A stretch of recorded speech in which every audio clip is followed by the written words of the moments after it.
萧炎为了最快速度提升实力，他决定前往天坟炼气塔第2层，这里投射的陨落星岩能量更为浓郁。他找到一处幽僻房间，开始入定修行了起来。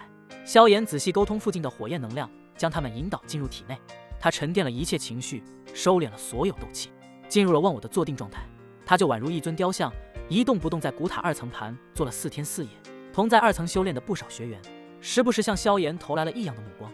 眼前这个怪胎竟然不吃不喝修炼了4天，如若不是萧炎鼻尖还有状若游丝的气息，这些学员都可能认为他已经暴毙。萧炎并不知道他在外界引起的议论，他完全沉寂在修炼的世界。经过火焰淬体，他感觉体内斗气愈发精纯雄浑，他所凝聚的斗精也在缓缓增大。突然，他感觉体内一堵玄之又玄的屏障豁然贯通，旋即磅礴的斗气如潮涌般开始游走于身体各处。萧炎顺势而为，引导这股磅礴的斗气汇入体内的斗精，随着一股无比通透畅快之感袭过，萧炎缓缓睁开了双眼。他此时的实力已经迈入了7星大斗师。萧炎扭了扭僵硬的脖颈，又活动了几下身躯，感受到四周诧异的目光，萧炎似乎察觉到了什么，一问之下才知道，他这一修炼竟然整整持续了4天。萧炎内心同样吃惊不小，陨落星岩淬炼斗气的效果实在太好，他竟一点都感觉不到疲惫，甚至觉得这4天修行只在转瞬间。他赶忙站起身来，朝着盘门往回赶。他需要沉淀这几天的修行成果，也要看下盘门有什么需要他帮忙的地方。不管怎样，他也是盘门名义上的领导者，这个甩手掌柜也不能当得太过分。当回到盘门，让萧炎意外的是，盘门的一切运转都井然有序，帮会人员也远比建立初期要兴旺得多。萧炎赞许的目光落定轩儿，由衷赞叹道：“还好有你和虎家，不然的话，盘门迟早稀稀垮垮。”他知道自己的斤两压根不是管理的人才，吴昊那个战斗狂人，那是更加指望不上。轩儿抿嘴轻笑，萧炎的称赞让他很受用，他由心底的感受到了一股暖意，简单介绍了一番盘门近期的发展情况。薛儿突然神色一变，说是要带萧炎去见一个人。萧炎满脸疑惑，只是见到薛儿认真的态度，他也就没有推脱。当进入一间客房，萧炎见到了一位戴着半边面具、身穿黑袍的中年人。你是林老？萧炎一眼就认出了眼前的中年人，声音中带着欣喜。其实他早有猜测，那位在云岚宗出手救他的神秘人是薛儿暗中派来保护他的。如今见到林老出现在薛儿身边，算是坐实了心中的猜想。上次离开云岚宗后，他与林老也是匆匆分别，如今再见，萧炎朝着林老拱手，再次对后者郑重道谢。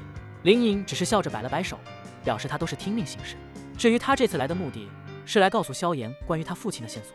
听到父亲2字，萧炎脸庞骤然间变得严肃，紧张的双手不由微微握紧。可惜林颖也没有萧炎父亲的具体下落，他只查到萧战族长的失踪与薛儿背后的家族无关，当初动手的确实是云岚宗。不过当林颖提到云岚宗时，他突然顿住了，神色有些变幻不定。只是萧炎太过在意父亲的消息，没有注意到林老脸上细微的表情变化。等待送走萧炎后，林颖才与薛儿道出了他查到的更多线索。当初对萧家出手的确实是云岚宗不假，可这背后可能还牵扯到一股强大的势力——魂殿。林颖了解萧炎的性子，如若让他知道父亲失踪与魂殿有关，他肯定会不管不顾，莽去魂殿讨要说法。以他现在的实力，这无异于送死的行为。听闻林颖提到魂殿，薛儿也大吃一惊。他搞不懂为何这样一个古老庞大的宗派会和偏远帝国的2流势力扯上关系。不过薛儿也深知魂殿底蕴的可怕，再三叮嘱林老，让他3缄其口，不要将这个消息告诉萧炎。在薛儿心中已经有了模糊的猜测，魂殿恐怕是为了驼舍古地狱才会对萧家出手。念及此处，薛儿心中不由得滋生出一股担忧。他再次来到萧炎的房间，神色严肃地叮嘱道：“萧炎哥哥，这驼舍古地狱，你不要在任何人面前拿出来，记住，是任何人。”薛儿牵着萧炎手掌，精致的俏脸拂过前所未有的严肃。瞧见薛儿郑重的模样，萧炎也知道此事非同小可，他还想询问一下关于这块玉佩的更多信息。薛儿却是带着歉意婉拒了回答这个问题。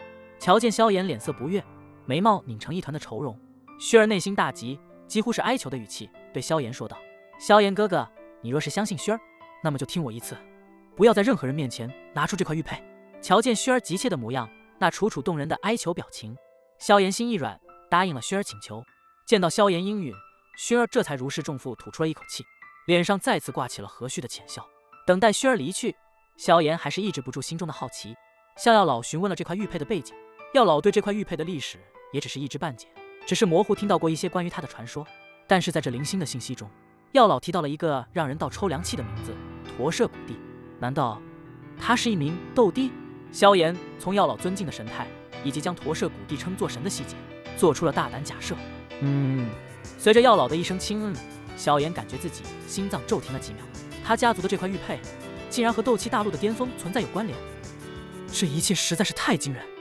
一时间，无数疑惑于他脑海涌出：萧家、云岚宗、驼舍古帝，这之间会有怎样玄妙的联系？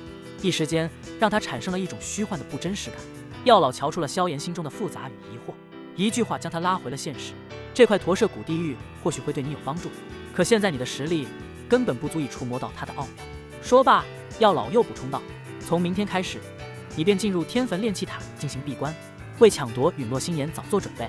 闻言，萧炎露出了一抹苦涩的笑容。驼舍古帝的问题确实超越了他现在的能力范畴。他朝着药老认真点了点头。